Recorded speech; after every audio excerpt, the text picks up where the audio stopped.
So much love and appreciation to those of you who have been with me for the 2 year period plus that I've been doing this.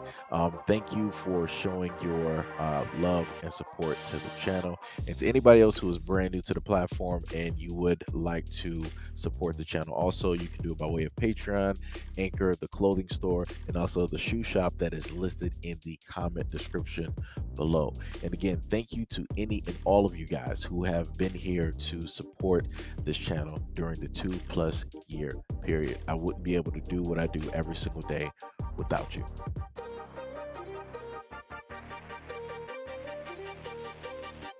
A Detroit man who was arrested for illegally possessing guns was also operating a marijuana vending machine as residence. Marcellus Cornwell was arrested last week and charged with illegally possessing guns. After seizing 18 firearms while executing a search warrant at his home, authorities also discovered that Cornwell owned and operated a marijuana vending machine attached to his residence for 4 years, approximately making $2,000 per day.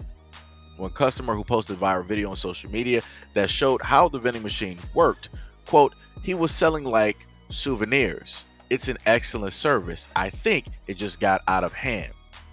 Souvenirs was a code word or course for weed Cornell was selling.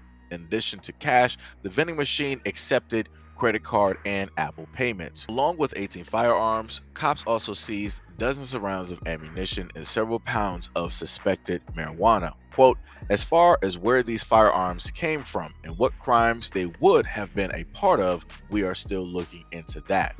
Cornwell has been charged with a felony on top of 6 previous felony charges. He was released on bond by a federal magistrate judge. I just didn't want to leave this out before I post the video. Pay very close attention to this because this is in a sense the police or whoever was representing law enforcement in the video. They in a sense said that they've seen it all when working with drugs, narcotics, and different things like that, but they have never seen something like this. So take that as a note. This black man started something ingenious and something brand new that law enforcement that have been dealing with drugs for the longest time possible have never seen. So do not be too shocked when later on you end up start seeing quote unquote true Americans, right?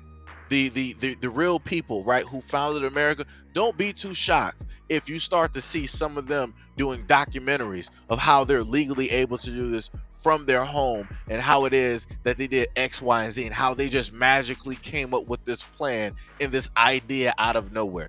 Just remember, this black man did it first. All right, I'm just gonna say, free this man. This is an entrepreneur.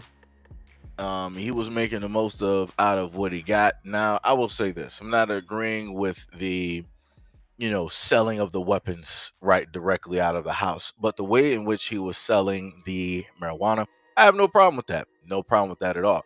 And this is the reason why I don't have a problem with it, because for far too long, right, you have had law enforcement, the police, whatever agencies out there, the government, deciding that they wanted to lock away black men for just the smallest amount of marijuana, right?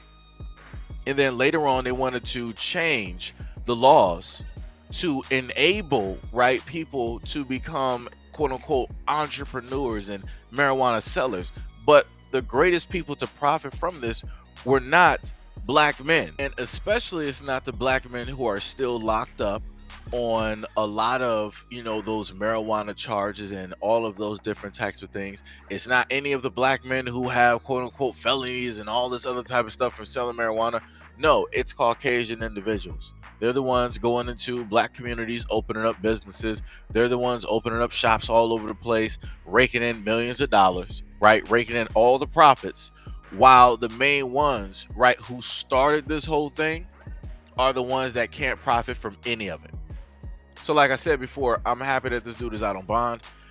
This is the point in time where realistically the smartest move, which should be done, is the fact that the community, in a sense, should come together, or at least some of those in the community should come together, and at least with $1 each, which is the easiest thing to do. 100,000 people in a community come together, each put forth, 1,000, $1 or what have you, in order for him to actually establish a real, brick and mortar business where he is able to legally right, sell this marijuana, which will make it a black-owned business, which will make it a business in the black community, which then he can also hire his friends or his family or other individuals in the black community, therefore making that circle happen, therefore having that money continuously circling and generating in the black community.